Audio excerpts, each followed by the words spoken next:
What about the Raising Cane's concept makes it a good place to work? You know, we believe in having a cool culture and making sure crew members are where it begins and ends.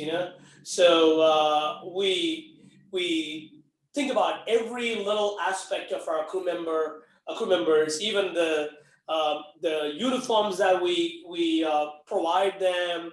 The Canes Love, which is a significant part of our P&L, is dedicated towards recognizing, rewarding our crew members constantly. And I call it, we call it the three R's: the respect, reward, and recognition for our crew members is what we do. And it's a fun place to work.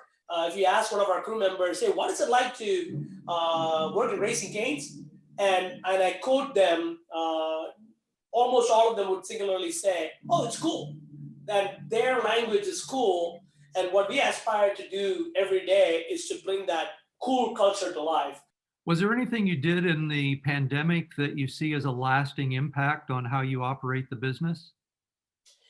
I will say it was a reinforcement of our values, and that is a lasting impact. It was a reinforcement that if you do one thing and one thing better than anybody else and stay focused and make sure our crew members are number one and always in front of everything that what we do, I think it'll pay off. In fact, you remember this, we were one of the first companies to announce not a single person will get laid off in our company. We call it no crew left behind. And that mantra, if I could call it that, really resonated with our crew members and customers alike. And even customers see it, and they see that through the smiles in our crew members. And it's not that it's a new thing, but it was a reinforcement of something that we've always done, that there is nothing to change here. It's continuing in the path that we're on. What do you see for the future of your brand with delivery, or you're pretty much, how much is to go at this point? Look, I mean, we do a significant portion of our business through drive-throughs, and we have a material portion through takeouts, and our newly introduced mobile order has been big, has been very popular among the customers as well. And look, we have opened up our dining rooms now, and they are busy too. So we are busier than ever before. And our dining rooms are full, our drive-thrus are busy, our takeout is busy, and our mobile ordering is nicely ramping up. That's where we are. Delivery, Ron, you and I have talked about this before. I don't see that model working for us. Maybe in the future. Right now, in this business, it's razor thin margins. It is pennies on the dollar is what you make. And these fees do not make sense for these small meals being delivered, so we haven't formed any active partnership with any delivery companies, and I just can't see that working right now.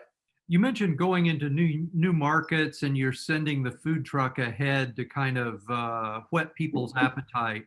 Is that a common thing for Raising Cane's?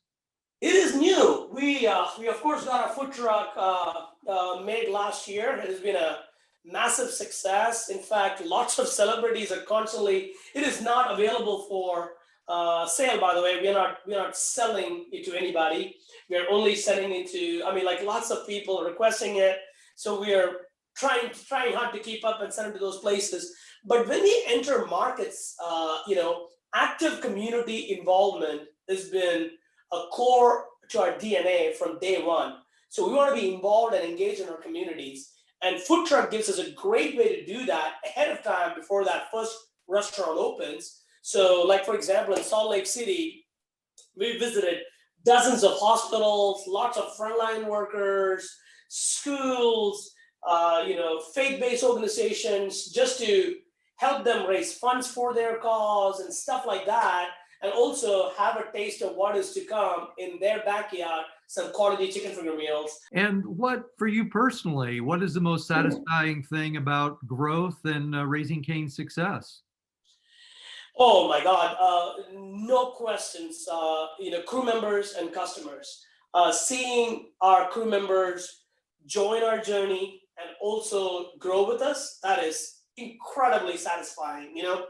We have, I call it, we do this series called This Is My Canes Stories. I mean, these Canes stories of many of these crew members are truly around inspiring stuff. Kids who've joined us when they were like 16, 17 years old. Now they are, on their way to being multimillionaires in net worth because they've grown a career with us. They've had raised a family, they now have kids, and those kids are now beginning to eat canes and someday looking forward to working with us. That is inspiring stuff. Secondly, our customers, we work very hard to make sure that we stay true to what we do. And, of course, we make mistakes like anybody else, but we try our level best, which makes them love us. And that customer excitement around markets that we haven't even entered to. Like if you go into our social media, please bring canes here, please bring canes here, please bring canes here. And I'm like, wow, I can't get it everywhere, It's, but it's exciting.